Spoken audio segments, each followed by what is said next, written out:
నమస్తే, welcome to KK news. నేను శ్రీదేవి.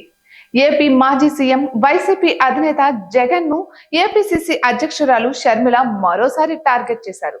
అసెంబ్లీకి వెళ్లి ప్రజా సమస్యలపై పాలక పక్షాన్ని నిలదీసే దమ్ము, ధైర్యం వైసీపీ అధ్యక్షుడికి లేవంటూ విమర్శించారు. ప్రజలు 11 మందిని గెలిపిస్తే శాసనసభకు రాకుండా మారం చేసే వైసీపీ అధ్యక్షుడికి ఆ పార్టీ ఎమ్మెల్యేలకు ప్రజల మధ్య తిరిగే అర్హత లేదని చెప్పుకొచ్చారు. మాజీ ఎమ్మెల్యే వంశీ పరామర్శకు వెళ్లిన జగన్ వైఖరిని విమర్శిస్తూ ఆమె ఎక్స్ లో ట్వీట్ చేయడం చర్చనీయాంశమవుతోంది. సూపర్ 6 పథకాలను అమలు చేయాలంటూ ప్రభుత్వాన్ని నిలదీస్తూ ఆ ట్వీట్ చేసిన ఎక్కువ వైసీపీ అధినేతనే టార్గెట్ చేయడం రాజకీయంగా ఆసక్తి రేపుతోంది.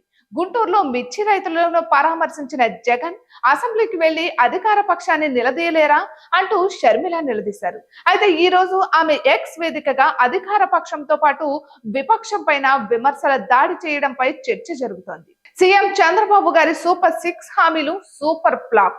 పథకాల అమలు ఎప్పుడు అని అడిగితే 9 నెలల్లో 90 కారణాలు చెప్పారు.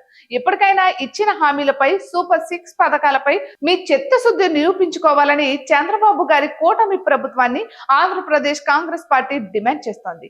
అయితే ఈ నెల 28న ప్రవేశపెట్టే బడ్జెట్ లో సూపర్ 6 పథకాలకు అగ్రభాగం నిధులు కేటాయించడం, అన్ని పథకాలను ఈ ఏడాది నుంచే అమలు చేయడం, ఇచ్చిన మాటను వెంటనే నిలబెట్టుకోండి అంటూ ముఖ్యమంత్రి చంద్రబాబును ఉద్దేశించి ట్వీట్ చేసిన షర్మిల పనిలో పనిగా తన సోదరుడు మాజీ సీఎం జగన్ పైన విమర్శల బాణాలను ఎక్కుపెట్టారు.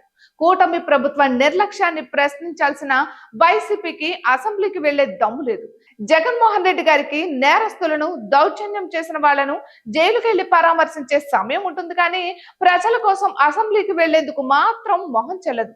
ప్రెస్ మీట్లు పెట్టి పురాణం అంతా చెప్పే తీరిక దొరుకుతుంది, కానీ అసెంబ్లీలో పాలక పక్షాన్ని నిలదీసే ధైర్యం జగన్ గారికి లేదు. అయితే షర్మిల ట్వీట్ పై వైసీపీ ఇప్పటి వరకు ప్రతిస్పందించలేదు. తాము విపక్షంలో ఉన్న తమ పార్టీని షర్మిల టార్గెట్ చేయడాన్ని తీవ్రంగా పరిగణిస్తున్న వైసీపీ జగన్ అసెంబ్లీకి వెళ్లాలనే ఆమె సూచనను ఎలా తీసుకుంటుందనేది చూడాల్సి ఉంది. అయితే 60 రోజులు అసెంబ్లీకి రాకపోతే ఎమ్మెల్యే పదవిపై అనర్హత వేటు వేస్తామని అధికార పక్షం బెదిరిస్తున్న వేళ జగన్ కు అసెంబ్లీకి వెళ్లే దమ్ము లేదంటూ షర్మిల ట్వీట్ చేయడం ఆయనను రెచ్చగొట్టడమేనా అని పరిశీలకులు అభిప్రాయపడుతున్నారు. అయితే ఏది ఏమైనా షర్మిల ట్వీట్ పొలిటికల్ గా హీట్ పుట్టిస్తోంది. ఇటువంటి మరెన్నో వీడియోస్ కోసం కేకే న్యూస్ తెలుగు ఛానల్ ని సబ్స్క్రైబ్ చేసుకోండి.